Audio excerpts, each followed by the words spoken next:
ہمارے یہاں جو 8 فروری کو الیکشن ہوئے ان کے لیے کم از کم بھی 50,000 درخت کاٹے گئے. سرکاری ماہرین اس کی تردید کر رہے ہیں کہ نہیں پاکستان میں تو کاغذ بنتا ہی نہیں ہے, ہم تو کاغذ امپورٹ کرتے ہیں, اور یہ کہ الیکشن کے لیے ریسائیکلڈ پیپر یوز ہوا. یہ بات ٹھیک ہے, کاغذ وہی بناتے ہیں جن کا کتابوں سے پڑھنے لکھنے سے کوئی تعلق ہوتا ہے. ہمیں کیا ضرورت پڑی ہے, ہمارے یہاں پکوڑوں وغیرہ کے پلاسٹک کی تھیلیاں کافی ہیں. لیکن مسئلہ یہ ہے کہ اگر یہ کاغذ امپورٹ بھی کیا گیا تب بھی کہیں تو 50,000 درخت کٹے نا. 2022 میں جب پاکستان میں برا والا سیلاب آیا تھا تو ہم ہر بڑے ملک کے پاس جا کر روئے تھے کہ دنیا میں جتنی ٹوٹل ماحولیاتی آلودگی ہے اس میں پاکستان کا حصہ 1% سے بھی کم ہے, لیکن اس کا سب سے زیادہ خمیازہ ہم بھگت رہے ہیں. اس لیے پاکستان کو ماحولیاتی امداد دی جائے. تو اگر ریسائیکلڈ کاغذ استعمال کیا گیا تب بھی بیلٹ پیپرز عام کاغذ پر تو نہیں چھاپے جاتے, اس کے لیے اسپیشل پیپر اور اسپیشل طریقہ یوز ہوتا ہے.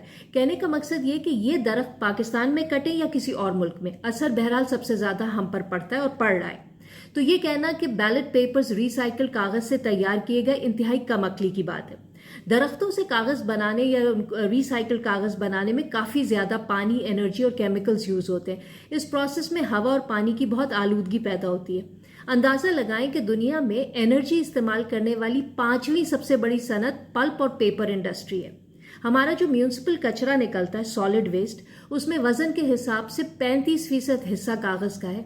جو کہتے ہیں کہ پیسے درختوں پر نہیں اگتے وہ بالکل غلط کہتے ہیں. پیسے درختوں پر اگتے ہیں اور درختوں کی رگ رگ میں بستے ہیں. بچپن میں سنی ایسی ہی باتوں کی وجہ سے آج لاشعوری طور پر ہم درختوں کو اہمیت نہیں دیتے کہ بس ان سے کام نکالو اور کاٹو. لیکن اگر آپ کو پتہ چل جائے کہ ایک درخت کی مانیٹری ویلیو کیا ہے تو انہیں دیکھنے کا انداز بدل جائے گا. 2021 میں انڈین سپریم کورٹ کے کہنے پر ماہرین کی ایک کمیٹی نے درختوں کی اکنامک ویلیو ڈٹرمن کی. انہوں نے بتایا کہ آکسیجن بنانے میں, زمین کی زرخیزی, ہوا میں ٹھنڈک, جانوروں کے لیے سایہ بننے, آلودگی کنٹرول کرنے اور پھل پھول وغیرہ کو ملا کر پاکستانی روپے کے حساب سے کسی بھی درخت کی عمر کو 2.5 لاکھ روپے سے ملٹیپلائی کر دیں, وہی اس کی قیمت ہے. اگر ایک درخت 10 سال کا ہے تو اس کی ویلیو 25 لاکھ روپے بنتی ہے. یعنی ایک درخت 10 سال کی عمر تک انسانوں کو 25 لاکھ روپے کے برابر فائدہ پہنچاتا ہے. ہمارے الیکشن کے لیے جو کم از کم بھی 50,000 درخت کاٹے گئے ان کی ایوریج عمر 10 سال مان لیں تو ہمارے بیلٹ پیپرز کی قیمت بنی 1.25 کھرب روپے. ان الیکشنز میں اگر ہم نے الیکٹرانک ووٹنگ مشینیں استعمال کی ہوتی تو صرف کاغذ کی مد میں 1.25 کھرب روپے بچائے جا سکتے تھے. فارم 45, 46, 47 سب جھگڑا ختم ہو جاتا, الیکشن کا نتیجہ ریئل ٹائم میں مل جاتا. تحریک انصاف کی حکومت میں الیکٹرانک ووٹنگ کو لایا گیا تھا. پی ڈی ایم نے آتے ہی سب سے پہلے ای وی ایمز کو ختم کیا. اس میں پی ٹی آئی کی بھی غلطی ہے. اس قسم کے معاملات باہمی رضامندی سے طے کیے جاتے, زور زبردستی سے نہیں. تحریک انصاف کی حکومت نے اپوزیشن جماعتوں کے آبجیکشنز کو اہمیت ہی نہیں دی, ان کے ساتھ کوئی فارمل ڈائلاگ ہی نہیں کیا. لیکن پی ڈی ایم کا بھی قصور ہے. پاور میں آنے پر بجائے اس کے کہ وہ ای وی ایمز کو اپنے اعتراضات کی روشنی میں بہتر بناتے, انہوں نے الیکٹرانک ووٹنگ سسٹم کو کینسل ہی کر دیا.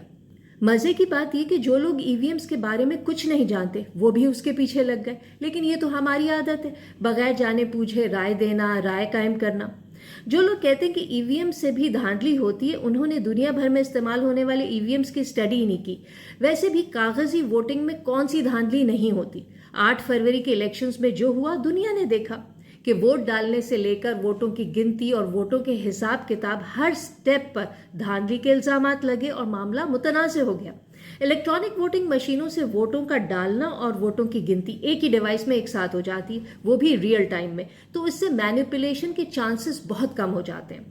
آج ایم کیو ایم اور مسلم لیگ نون کے سوا ہر سیاسی جماعت دھاندلی کا الزام لگا رہی ہے. ملک بھر میں احتجاج ہو رہے ہیں. پتہ نہیں ہماری سیاسی جماعتوں کو یہ بات سمجھ میں آئی ہے کہ نہیں کہ پرانے پیٹرنز پر ووٹنگ کا سلسلہ ختم ہو رہا ہے. اس مرتبہ خاندانی سیاست, برادری کی سیاست کو جو جھٹکا لگا ہے اس سے دکھائی دے رہا ہے کہ آئندہ ووٹ ڈالے جائیں گے پرفارمنس پر, اچھی گورننس پر. میرے ابا یہ تو تمہارے ابا وہ, اس کی کوئی اہمیت نہیں بچی پالیٹکس میں. اس لیے موجودہ سیاسی جماعتیں اگر زندہ رہنا چاہتی ہیں تو انہیں عوام کی خدمت کرنا ہوگی. اس خدمت میں عوامی مینڈیٹ کا احترام بھی شامل ہے.